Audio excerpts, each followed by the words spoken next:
from the station that's on your side. This is News 12, NBC 26 at 11. It is America's birthday. Freedom ringing loudly tonight across the river region. Here to look at the sky over SRP Park. It really doesn't get much more American than baseball and fireworks on the 4th of July. And the Green Jackets brought home a win. That's a plus, too. Also, thousands gathering tonight in Columbia County. Here's a look at Boom in the Park over Evans. We'll take you there next. And the Savannah River attracts a lot of people tonight. Augusta's downtown fireworks display did not disappoint with an event at the Augusta Common. And we didn't have to worry about the weather adding any fireworks to the occasion. Yeah, luckily the perfect summer night for it, Chris. We really dodged a lot of those storms. Yeah, there were a few showers. What we'll be looking at in our full weather forecast. It looks like the heat and humidity are here to stay. We'll talk a little more about those rain chances coming up. Chris, thanks so much. Over at Evans Town Center, Boom in the Park brought out huge crowds, along with food and music, and of course, the main event, the fireworks. That's right. Our Sydney Hood's down by tonight to see what it is about Boom in the Park that brings so many people back year after year. The fun is exploding here between the variety of foods, the live music, and of course the fireworks. But no matter the reason why you came out here today, everyone here is celebrating the one thing we all share: freedom. Come on, Columbia County, y'all make some noise so we can hear you guys up here tonight. A little music coming with a lot of excitement. Sure, you'll see when the sun goes down and these fireworks start going off. You'll see for yourself. Almost like an explosion. You feel it in your chest. I mean, just the fire and the embers coming down on you. It's the best fireworks show that you're going to see. A show some waited all day for. I've learned living here in the CSRA that if you don't come to an event at least an hour or two earlier, you're not getting parking or seating for that matter. Which is why you got a head start to enjoy all there is to offer.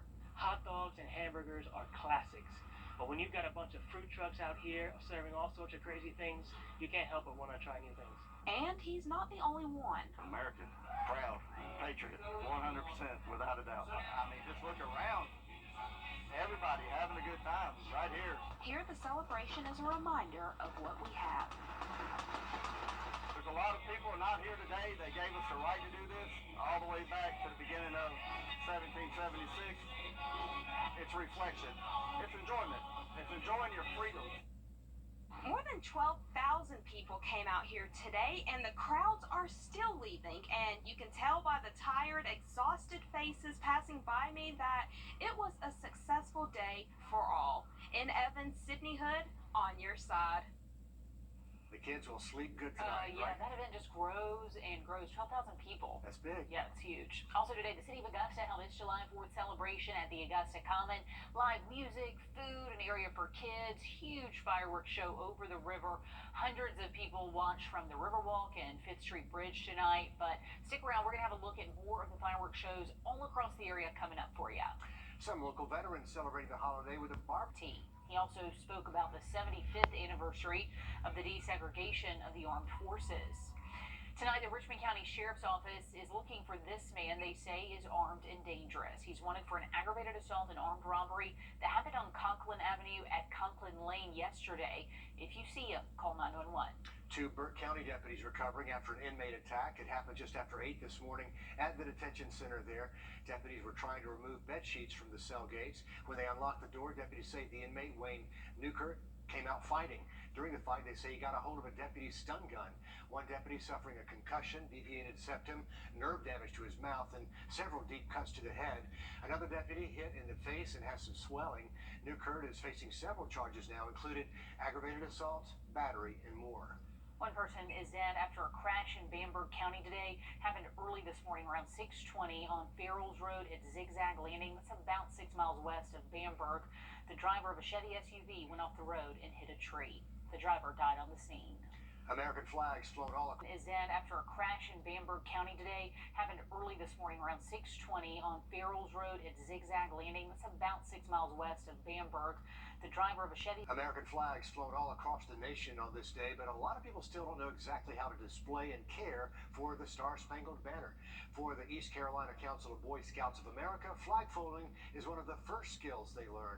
When folding, there are 13 folds, each with their own special meaning, and then when the flag is completely folded, it should be a triangle of blue and white stars. The goal is to not have any red showing, because that's seen as the flag bleeding, and you want it to just be the stars that are shown. And don't fly it when it's in bad condition, like ripped. Don't fly it in terrible weather where it could get messed up, and when putting it up and down, make sure that it doesn't touch the ground. Respect for the flag there. The federal flag code says if an American flag does touch the ground, it should be respectfully retired. A trip to the store turns into a scary moment for shoppers in South Georgia. The Lee County Sheriff's Office looking for 5 teenagers who set off fireworks inside this Walmart. The teens were caught on camera lighting the fireworks and then running out of the store to a nearby restaurant.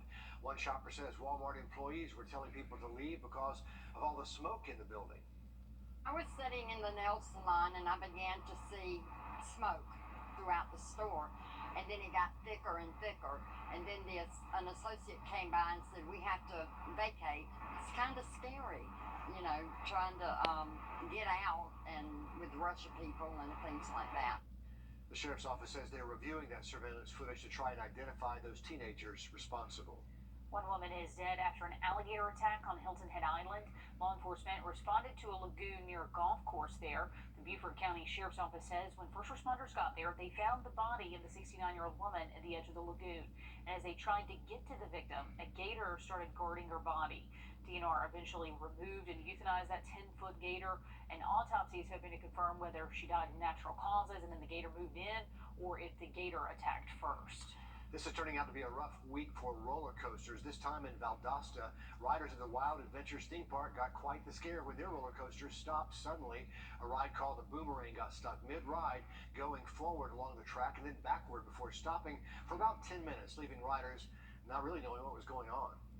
It was going good once we first got on, but when it was time to drop to go backwards, it got stuck. We didn't know anything until my cousin walked up and started yelling to us that the ride was stuck. I was hearing noises and I thought it was gonna go down, but when my cousin told me that we were stuck, I had got scared and I had a panic attack. And he's certainly not alone. One person says instead of letting those riders get off while it was stuck, they made them finish the ride knowing those people were scared. 150 South Carolina National Guard soldiers deployed to Texas. We'll look at your 7-day forecast coming up. And when we come back, an American tradition disrupted by weather but not derailed, because the only thing that could slow Joey Chestnut down is Mother Nature. But first, as we head for a break, some of your pictures and videos of how you spent this national holiday.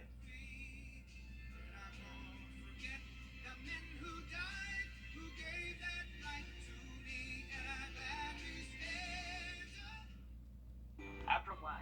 For a better us. Some strong storms brought chaos to Nathan's famous 4th of July International Hot Dog Eating Contest in New York.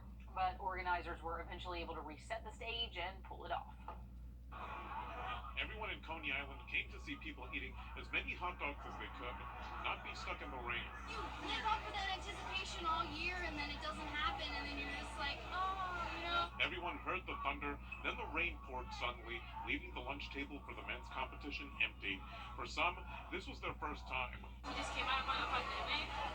You know, we needed this. We just canceled it, and I'm so excited. I mean, I'm hoping it's started. It did once the rain subdued. The men came out to the stage ready to devour lots and lots of hot dogs and be crowned the Nathan's Hot Dog Eating Contest champ. There was one eater many came out to see, though.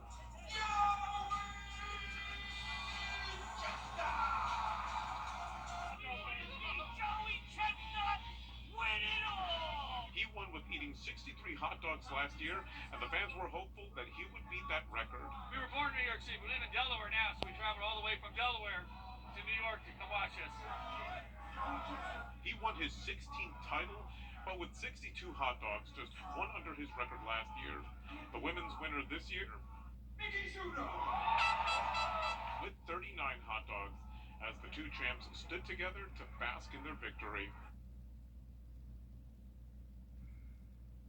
Not sure about that American tradition. They basically wait all year long for that. It's wild, and their combined weight is like, I mean, they're both tiny humans. They're not, I mean, tiny, but they're small people. They get them down before she had more than 30 this year. 39. And then kept them down. It's crazy. You got to keep them down. I don't don't know where they keep them because they're like, very small. Maybe one day we'll understand the that American part of this holiday, We won't Chris. understand. Their mamas must be proud. So proud. Gotta be. All right, let's take a look at our weather headlines and Take another look at tonight's winning numbers. Remember, there are multiple ways to win. Good luck, everyone. We'll see you back here this Saturday night. From the station that's on your side, this is News 12, NBC 26 at 11. Some call him the king, others call him the GOAT, but today he's just dad on the sidelines. Our sports director Dan Booth takes us to Peach Jam, where we have a LeBron James sighting. Yes, we do. But first, Columbia County less than a week away now from deciding what to do about property taxes. The most overwhelming reaction we found from taxpayers today is confusion. Nick Veland spoke with the county's CFO to try to sort some of that out for us. Yeah, Laura, every year the county sets the millage rate, which determines how much more or less you'll pay in taxes. Right now, if the current rate stays the same, homeowners will be paying more. Property values in Columbia County are soaring. Higher values mean higher property taxes, which, even if the millage rate stays the same, leads to an increase in taxes. Property taxes are 40% of the district's general fund revenue budget, and about 90% of that revenue goes to fund salaries and benefits for our employees. Any increase in taxes all go to a budget looking to adapt for the needs of a growing county, raises, adding new staff, materials, and more. Every dollar of that comes from taxpayers funds the great work that we do in the school district and helps us reach the district's mission and vision to engage, enrich, and inspire kids and students every single day in our schools. Alex Casado says the Board of Education is responsible for setting this rate based off of how the tax assessor values houses. Right now, nothing is set in stone. If it were to stay the same, a taxpayer with a home valued at $200,000 can expect their taxes for all of next year at the same millage rate to increase about $151 over the course of next year, which comes to about $12.58 a month. This looks to be a 12% increase in property taxes from last year. Right now, raising, lowering, or keeping the same millage rate is all on the table for the county. And again, no rate has been determined yet. That comes after 3 public meetings at the Board of Education building, the first being Tuesday of next week. The other dates will be July 25th and August 8th. All of this information will be linked on our website. All right. Okay, thanks for that, Nick, and we will keep you posted what they decide. And the Richmond County Tax Assessor's Office says they'll be sending out property tax notices this Friday with the appeal deadline set for next month. The notice will include last year's value, this year's value, and the value of any exemptions and reasons for any change in that property assessment. New at 11, the Richmond County Sheriff's Office is looking for this man, Peter Jackson, last seen Tuesday morning wearing a blue and maroon colored shirt, lavender shorts, and black and white slides. He's about 6'1", brown hair, and he is autistic. The Sheriff's Office says he's known to hang out near Kissing Bower Road and Thomas Lane, so if you see him, call the Sheriff's Office. To other now, our achievement of 3 years supervised released after his prison term. Charges have been updated for the dad of a 4-year-old girl who died after shooting herself with his gun. Davion Daniels is now facing charges of murder, possession of a firearm by a convicted felon, cruelty to children, and possession of a machine gun. The gun had been modified to be fully automatic. Investigators say he left it on the floor upstairs when he went downstairs to take a phone call. The Columbia County Coroner's Office says Phoenix Daniels died at the hospital. She fought for her life since that shooting back in May. Gun deaths are taking the lives of more young people. More than 100 people killed in a surge of violence, mostly gun-related, since April of 22. Locally last year, 10 kids ages 17 and under were killed by a gun. Just halfway through this year, 4 children have already been shot and killed. Now some moms in the community are doing what they can to keep kids safer from gun violence. Can't change the tragedies of the past as much as we wish we could. We are working to put measures in place to prevent future gun violence. Siler and other moms brought Moms Demand Action, a national gun safety organization, to Augusta. That organization fights for public safety measures. They hold meetings and they offer programs for common sense gun education. New details from DNR about the alligator they believe killed a woman in Hilton Head. The SCDNR says the contents of the nearly 10-foot gator's stomach did not show any signs that it had been recently fed by people. 69-year-old Holly Jenkins was found at the edge of a lagoon, and she appeared to be unresponsive. When first responders moved in to try to get to her body, an alligator started guarding it. An autopsy's been scheduled for Jenkins, but the Beaufort County coroner says those results will likely be ready sometime tomorrow morning. Another arrest in connection to the kidnapping of 4 South Carolinians in Mexico earlier this year. This makes at least 7 people arrested in connection to the case. 4 people from Lake City and Florence County traveling to Mexico so one of them could undergo a medical procedure. The group was mistakenly targeted by the cartel and kidnapped.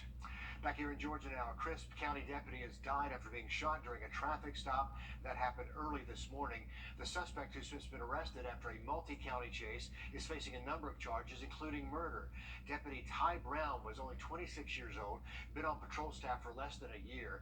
Deputy Brown was making a traffic stop on a suspect wanted for burglaries in a stolen truck. It was on Highway 280 near Cordele. Brown was approaching the truck. The suspect shot him and took his patrol car and left the scene. Brown later died from his injuries at the hospital. A son, a grandson, a loved one, a friend. While these are all titles that describe Deputy Ty Brown, hero is the title that we bestow upon him today. At 26 years old, this young man faced evil this morning in our community, protecting all those who were home and all those who slept. That suspect now charged with murder, aggravated assault, carjacking, and more. When a first responder is killed in the line of duty, there's nothing to take that pain away, but a new South Carolina law will help those families of those who lose their lives serving their communities.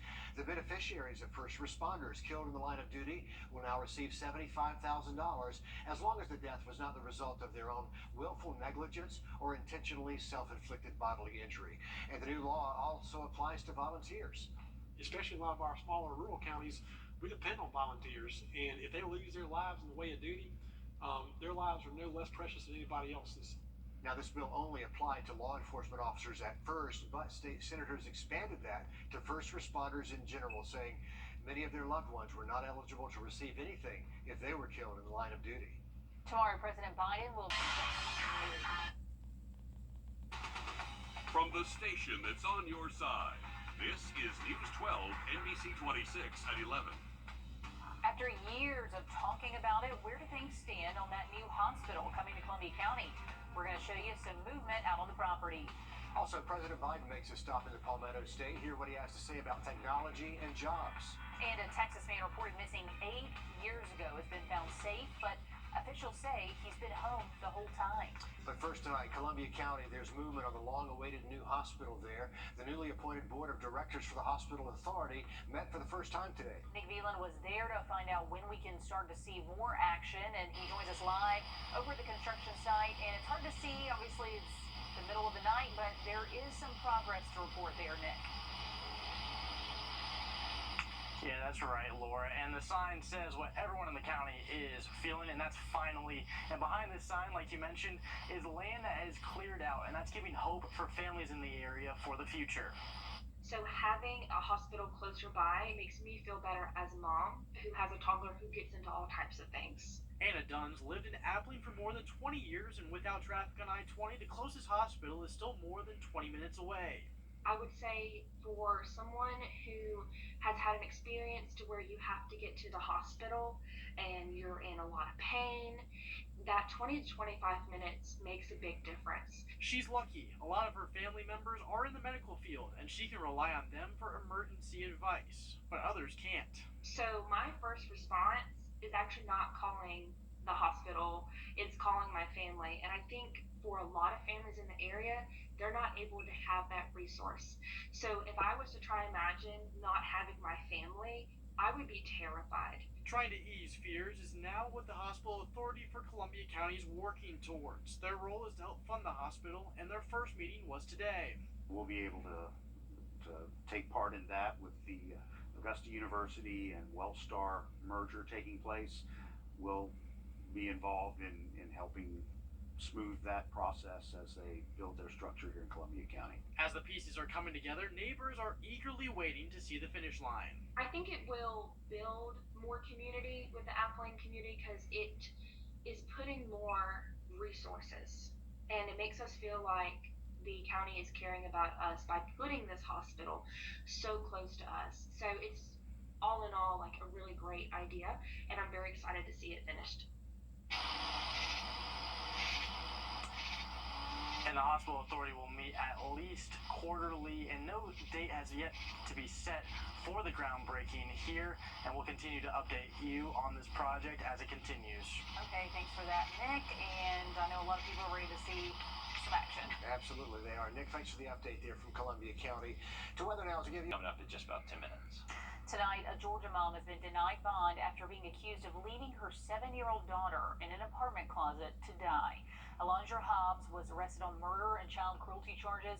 Police say she strapped the girl in a stroller, rolled it into the closet, and left her there for months. Last week, a neighbor discovered the child's mummified remains. It's unclear if the little girl was alive when Hobbs left the apartment.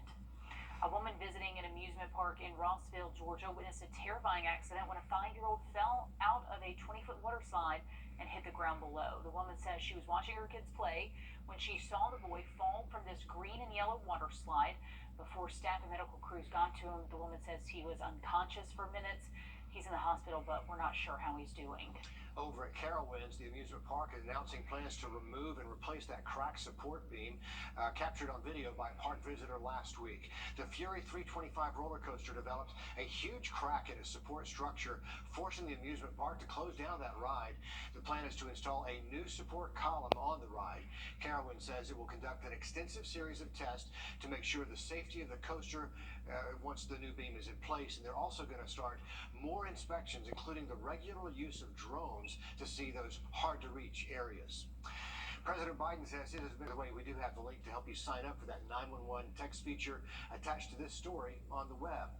And there's another new tool to help people in Aiken. Text MyGov lets you connect with city departments using keywords or phrases like water bill or playgrounds. We have that link on our website as well. Firefighters in Wilmington, North Carolina had to cut open a gun safe in a sporting goods store to rescue a little girl. Apparently, the girl's sister accidentally locked her inside the safe, and the workers at the store didn't have a key, so they called 911. But don't worry, all is well. The firefighters were able to cut the hinges off the safe and get that girl out unharmed. We are pretty sure the sibling got very long time out. Close call for her there. In Lawrenceville, 2 people and a vet bitten and scratched by a rescue cat with rabies. The owners took that cat to the vet, and while the vet was trying to vaccinate the cat bit him, then scratched the owners. The next morning, they found the cat dead outside their home. Now, all 3 are having to get that series of rabies shots. Doctors have some advice, some signs to look for if you do come into contact with an infected animal. The closer the bite wound is, or the scratch to the head and the brain, the quicker it's going to excel and start showing signs and symptoms. And those rabies symptoms show up through seizures, foaming at the mouth, and feeling weak. Tomorrow from 12:30 until 3. From the station that's on your side, this is News 12, NBC 26 at 11. Summertime is here, and you can feel that heat the moment you step outside, and that makes playground equipment especially dangerous. So, how hot are we talking about? We're on your side with the answer. But let's begin with First Alert Chief Meteorologist Riley. Into the second half of the weekend, we still have those storm chances Sunday, and that's when some of those could be severe. We'll have more on that in just about 10 minutes. Riley, thanks a lot. With summertime in full swing now, protecting yourself is a must. And this isn't just about staying hydrated or using sunscreen. What about this hot playground equipment? Sydney Hood went to a few parks today to check out the temperatures on some of this equipment, and the results might surprise you. Sydney. It will surprise you because we're not just talking about those old metal slides. You know the ones I'm talking about, especially if you slid down on one on a hot day like we had today. Even plastic slides like this one right here can reach up to temperatures in the triple digits. I was out here earlier today testing all the equipment out here. This one right here was hitting around 140, 150 degrees. I'm going to test it right here real quick. See, it's hitting at 78 degrees, so not near as high as it was earlier today, but that's the thing to keep in mind here. It's 11 o'clock at night. No kids are out here playing like they were in the afternoon whenever those temperatures on the playground equipment was hitting those triple digits. Digits that can give your children 2nd or 3rd degree burns. Summertime means playtime. slides, monkey bars, all under a burning sun. I had to come out here barefoot and I did not like it. It was really hot, so I went back and got my shoes on. So how hot are we talking exactly? 131 Fahrenheit. We decided to put it to the test. 117. Dang! Almost too hot to handle. The American Burn Association says if the surface reaches 140 degrees, it can take as little as 3 seconds to get a second-degree burn and 5 seconds to get a third-degree burn. Which is why some are sticking to the splash pad. It's a little too hot to be out here, but it's nice having the playground and the water here so the kids can go back and forth. Because you can never be too cool in the summer. We brought the towel for the water park, but she was smart enough to take it down the slides with her. And there's more you can do to beat the heat. She has some footwear because of the hot asphalt there. Sure, she's got a hat so the sun doesn't beat down on it too bad, and sunscreen. Coat her down with sunscreen. Because if you think it's hot just standing, wait until you get moving a little bit. I really don't know, but I'll just call it hot. And she's not kidding. We were out here all together today in this air you can wear type of weather. You know what I'm talking about whenever I say that. But some things to keep in mind here. You want to keep in mind of the time that you come out to the playground with your kids. You maybe want to try for early in the morning or really, really late in the evening. And if you're still worried about the temperature of the playground equipment, you don't need a fancy device like this. You can simply use your hand, touch it a little bit. And if it's too hot for your skin, then it is definitely too hot for your child's skin. Great advice there, and I like her idea of using the towel. That was really smart. Other kids might do that as the summertime wears on. Hot outside during the heat of the day. You also made me want to play after sunset, which is a perfect time. Also tonight, a North Augusta man arrested and accused of 5 counts of sexual exploitation of minors. Investigators say they acted on a tip from the National Center for Missing and Exploited Children that led them to 30-year-old Casey Watts. Investigators say he had files of child sexual abuse material. If convicted, Watts could face up to 10 years in prison. Also tonight, a Terrace Manor Elementary School custodian arrested and accused of criminal attempt of child molestation. Investigators say Corey Adams tried to meet up with an 11-year-old while her parents were out of town. Adams and what he thought was the little girl had multiple conversations on TikTok. In one of them, investigators say Adams admitted he did not want to go to jail and wanted to keep that relationship a secret. When Adams did arrive at the victim's home to meet her, he met her father instead. Police say a missing South Carolina teenager met her killer online on a dating site. Last week, Kirsten Williamson was reported missing. That led to a search July 2nd. They found her body 2 days later in North Carolina. And now Joshua Newton is charged with murder. His girlfriend, Victoria Smith, right there, charged with obstruction of justice. To think that somebody could take somebody as innocent away still sleeps. Still sleeps with a teddy bear. Newton allegedly picked Kirsten up from her job and then drove her to his house 2 hours away. Police say her body was found not very far from that home. 2 suspects involved in the mass shooting that left 2 people dead at a local motorcycle club appeared in court today in Augusta. Both suspects got a $100,000 bond. Altogether, 12 people have been arrested in connection with that shooting. Kenneth Taylor and Jonathan Keaton are charged with murder and both remain in the Webster Detention Center. The Beaufort Coroner's Office releasing the autopsy results for a woman killed by an alligator. The autopsy finds she died from drowning and blunt force trauma. The coroner says the blunt force trauma refers to bites, but they could not tell if the bites happened before or after her death. The gator has been captured and euthanized. A former South Carolina Air Force captain creates a fitness line to empower men and women all across the country. Angel Johnson served overseas in various missions, Afghanistan, Korea, Kuwait. She says her time in the military taught her life skills that helped her create a successful business during the pandemic. It feels surreal even when I see people, just when I'm going to the grocery store, they're wearing my leggings, and of course I'm not going to run up to them, but I'm just like screaming and inside I'm like, yes. It just makes me feel good as a small business owner. Like, I'm trying to cherish all these moments. And since starting her business, Angel has sold nearly $500,000 in apparel, and her portion of the proceeds go towards nonprofits in North and South Carolina as well. Tonight, a search is underway for a man wearing a wig and sunglasses